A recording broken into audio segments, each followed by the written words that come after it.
En introduction de ce message, j'ai souhaité vous partager une discussion que j'ai actuellement avec on appelle ça un YouTuber, c'est quelqu'un qui fait des vidéos sur Internet. Et c'est une personne qui est athée, c'est-à-dire qui ne croit pas en l'existence de Dieu. Et notamment, l'une de ses facettes, c'est qu'il se dit zététicien, c'est-à-dire c'est quelqu'un qui doute de tout et qui veut avoir une démarche logique et rationnelle pour accéder à la vérité.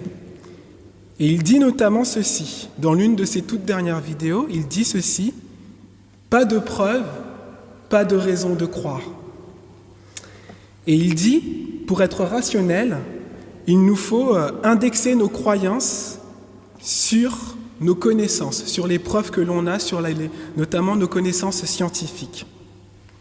Alors, sur l'une de ces vidéos, il parle notamment du Dieu de la Bible, il parle de la Bible, il cite certains passages de la Bible, et je lui ai envoyé un mail, et on a commencé une discussion.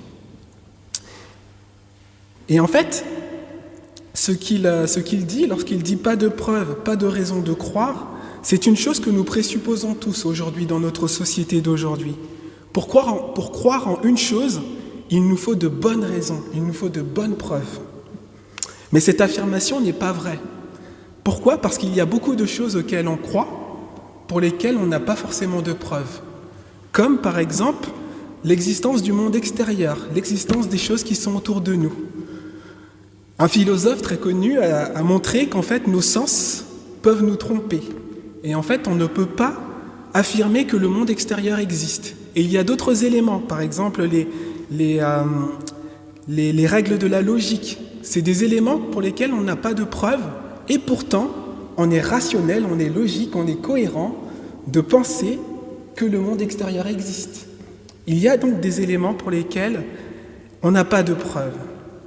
Et par rapport à notre Dieu, par rapport à notre Seigneur, eh bien, on a des preuves de l'existence de Dieu. Et l'une des plus grandes, c'est sa création.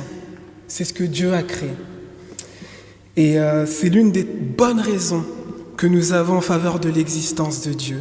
Dieu se révèle à nous et à tous les hommes par sa création. Et c'est ce que l'on appelle notamment la révélation générale de Dieu. Et c'est ce que nous allons voir ce matin avec le psaume 19, un psaume de David, un très beau psaume que je vous invite à prendre, donc que je vais lire. Le psaume 19. Au chef des chœurs, psaume de David. Le ciel raconte la gloire de Dieu, et l'étendue révèle l'œuvre de ses mains. Le jour en instruit un autre jour, la nuit en donne connaissance à une autre nuit. Ce n'est pas un langage, ce ne sont pas des paroles, on n'entend pas leur son. Cependant, leur voix parcourt toute la terre, leurs discours vont jusqu'aux extrémités du monde où il a dressé une tente pour le soleil. Et le soleil, pareil à un époux qui sort de sa chambre, s'élance dans la course avec la joie d'un héros. Il se lève à une extrémité du ciel et termine sa course à l'autre extrémité. Rien n'échappe à sa chaleur. La loi de l'Éternel est parfaite. Elle donne du réconfort. Le témoignage de l'Éternel est vrai. Il rend sage celui qui manque d'expérience. Les décrets de l'Éternel sont droits. Ils réjouissent le cœur. Les commandements de l'Éternel sont clairs. Ils éclairent la vue. La crainte de l'Éternel est pure. Elle subsiste pour toujours. Les jugements de l'Éternel sont vrais. Ils sont tous justes. Ils sont plus précieux que l'or, que beaucoup d'or fin. Ils sont plus doux que le miel, même le miel qui coule des rayons. Ton serviteur aussi est éclairé par eux. Pour celui qui les respecte, la récompense est grande. Qui discerne ses erreurs ? Pardonne-moi celles que j'ignore. Préserve aussi ton serviteur du sentiment d'orgueil, qu'il ne domine pas sur moi. Alors je serai intègre, je ne commettrai pas de grands péchés. Fais bon accueil aux paroles de ma bouche et aux sentiments de mon cœur. Éternel, mon rocher, toi qui me rachètes. Amen. En lisant ce psaume, la première chose qui nous frappe, c'est sa tonalité. C'est un texte poétique. En 15 versets, David, le roi David, l'auteur de ce psaume, nous présente deux facettes de Dieu. Le Dieu qui est le créateur de l'univers et en même temps, le Dieu qui est personnel, celui qui instaure une alliance avec sa création et qui veut une relation de proximité et d'intimité avec sa créature, jusqu'à même recevoir d'elle le murmure de son cœur. C'est ce que l'on voit au verset 15. À la toute fin, David parle avec son cœur. Ce Dieu tout-puissant et personnel à la fois se révèle aux hommes de deux manières. On parle parfois des deux livres de la révélation de Dieu. D'abord, il se révèle par sa création, ce que j'ai appelé la révélation générale. Et c'est ce qui correspond à la première partie de ce psaume, qui est la partie la plus longue, des versets 2 à 7. C'est la révélation générale de Dieu. Il est question du ciel, du jour, de la nuit, de la terre, du monde, de l'univers, du soleil. Ensuite, il est question de la parole de Dieu, la parole écrite et transmise, des versets 8 à 11. C'est la révélation spéciale de Dieu. Et du verset 12 à 15, David mentionne l'effet de cette loi sur lui. Il y apparaît introspectif. Il est touché par les révélations écrites de Dieu et il prie à la fin de ce psaume. En choisissant de se révéler, Dieu cherche à instaurer une relation avec sa créature. La révélation de Dieu n'est pas neutre. Elle n'est pas sans conséquence. Elle nous engage d'une manière ou d'une autre. Aujourd'hui, avec la première partie de ce psaume, nous allons observer comment Dieu se révèle d'abord à nous de manière générale, par sa création. Et à l'occasion d'un autre culte, j'aborderai la deuxième partie de ce psaume, la révélation spéciale, la révélation particulière de Dieu, sa loi, sa parole. La révélation de Dieu, qui est donc accessible à tous, ici dans ce psaume, David nous en présente surtout la dimension céleste, le ciel, l'étendue, c'est-à-dire le firmament. Il nous parle du soleil, sans pour autant oublier de parler de la terre, qui est mentionnée au verset 5. Le ciel et étendue signifient la même chose. On peut le voir dans les récits de la création, dans Genèse 1, où Dieu dit ceci, qu'il y ait une étendue entre les eaux pour séparer les unes des autres. Dieu fit l'étendue et sépara aussi l'eau qui est en dessous de l'étendue de celle qui est au-dessus. Cela se passa ainsi. Dieu appela l'étendue ciel, il y eut un soir, il y eut un matin, ce fut le deuxième jour. Au verset 14, Dieu dit qu'il y ait des luminaires dans l'étendue du ciel pour séparer le jour de la nuit. Ils serviront de signes pour marquer les époques, les jours et les années, ainsi que de luminaires dans l'étendue du ciel pour éclairer la terre. Cela se passa ainsi. Dieu fit le grand luminaire, Dieu fit deux grands luminaires, le plus grand pour présider au jour, le plus petit pour présider à la nuit. Il fit aussi les étoiles. Dieu les plaça dans l'étendue du ciel pour éclairer la terre. Ici, dans ce psaume, David dit « Le ciel raconte la gloire de Dieu, l'étendue révèle l'œuvre de ses mains. » On fait ici face à une personnification. C'est le fait de prêter un caractère humain, ici la parole, à une chose. Le ciel, dans ce psaume, est en situation de communication avec le monde entier. On a l'omniprésence du champ lexical de la communication verbale. Le ciel raconte. Le jour en instruit un autre jour. La nuit en donne connaissance à une autre nuit. Il est question de langage, de parole. Leurs sons, leurs voix vont jusqu'aux extrémités du monde. Le ciel est présenté aussi comme une réalité créée. Au verset 2, il est dit « l'œuvre de ses mains ». Dieu a créé le ciel, il a créé la terre. Et il les a créés pour lui rendre gloire. Et c'est ce que ce psaume nous dit, le ciel raconte la gloire de Dieu. Le ciel nous communique quelque chose de manifeste, quelque chose de vrai, quelque chose d'officiel, une réalité évidente. Il raconte la gloire de Dieu. Il nous raconte il nous raconte la splendeur de Dieu, la majesté, l'éclat, la beauté, la magnificence et la grandeur de Dieu. Le ciel transmet donc ce message, et on voit dans ce psaume que ce message est transmis de manière perpétuelle et permanente. Il est véhiculé par les jours et les nuits qui se suivent. C'est ici la notion du temps qui passe. Le jour en instruit un autre jour, la nuit en donne connaissance à une autre nuit. La distinction entre la lumière du jour et l'obscurité de la nuit reprend également celle du récit de la Genèse que j'ai pu lire, où Dieu crée en séparant. Il n'y a pas de confusion entre le jour et la nuit.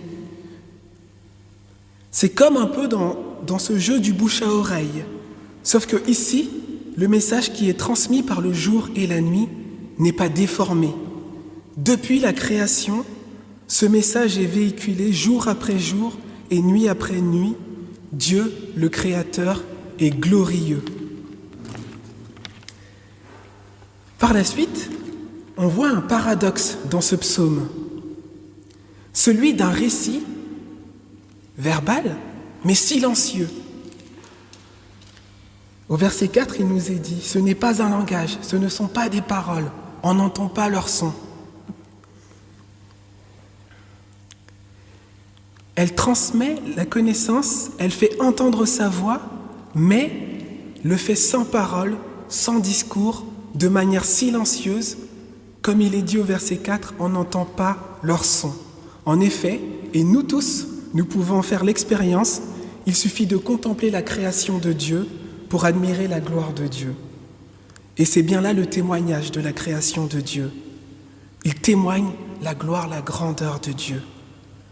Cette même idée de proclamation silencieuse a été exprimée par saint Augustin, un des pères de l'Église.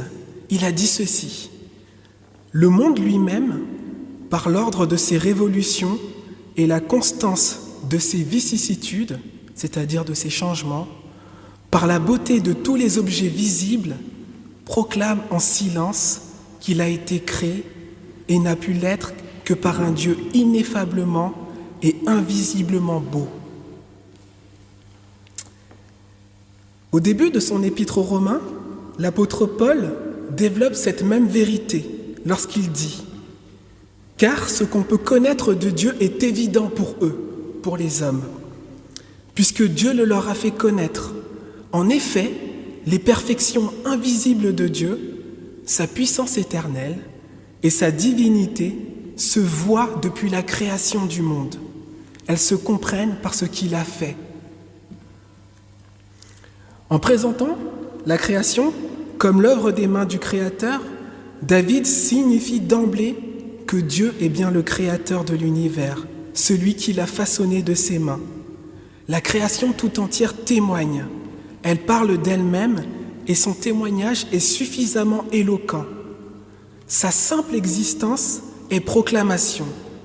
Toute la création autour de nous nous parle de Dieu et nous invite à nous ouvrir à lui.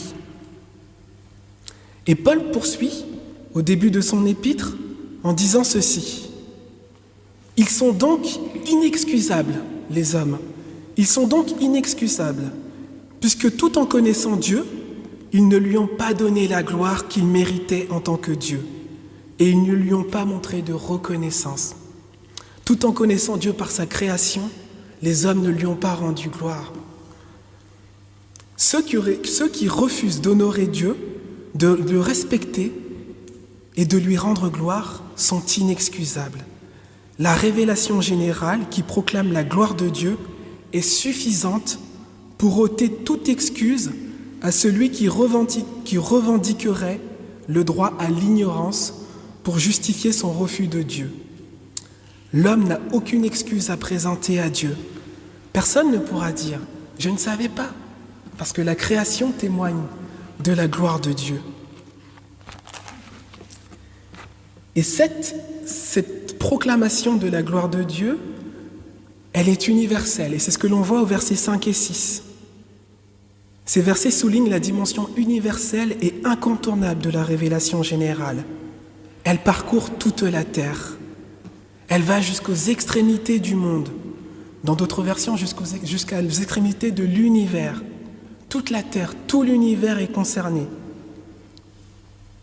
Ce message est incontournable, comme est la chaleur que produit les rayons du soleil, et à laquelle rien n'échappe, et que l'on retrouve au verset 6.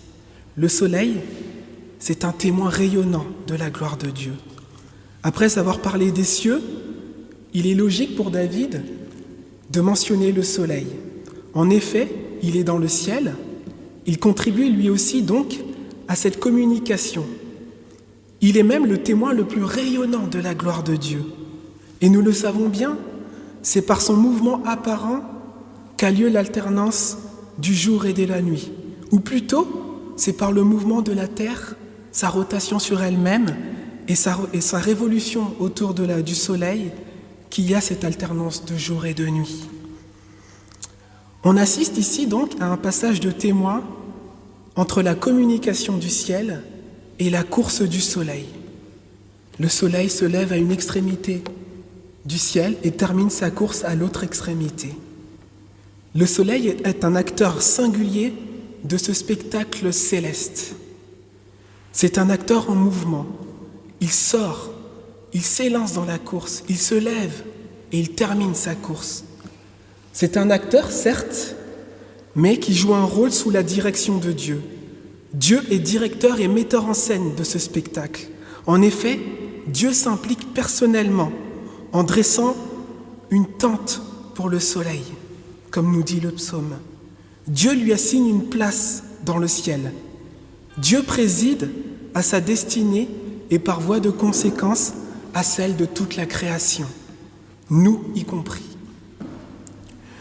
Nous sommes bien loin du Dieu soleil adoré par les nations païennes dans l'Antiquité. On adorait les astres, le soleil en particulier, en leur prêtant le pouvoir de gouverner le destin des hommes. Aujourd'hui, l'astrologie présente des similitudes avec ces croyances antiques. On ne retrouve rien de tout cela dans la perspective biblique, bien au contraire. Ici, l'astre du jour dépend entièrement de Dieu, qui établit les règles et fixe son parcours. Et même dans la Bible, une mise en garde importante nous est souvent faite. On retrouve notamment, lorsque Dieu donne son alliance à son peuple au mont Sinaï, on retrouve cette mise en garde. Dans Exode 20, lorsque Dieu donne sa loi, voici ce qu'on peut lire. « Je suis l'Éternel ton Dieu, qui t'ai fait sortir d'Égypte, de la maison d'esclavage. Tu n'auras pas d'autre Dieu devant moi.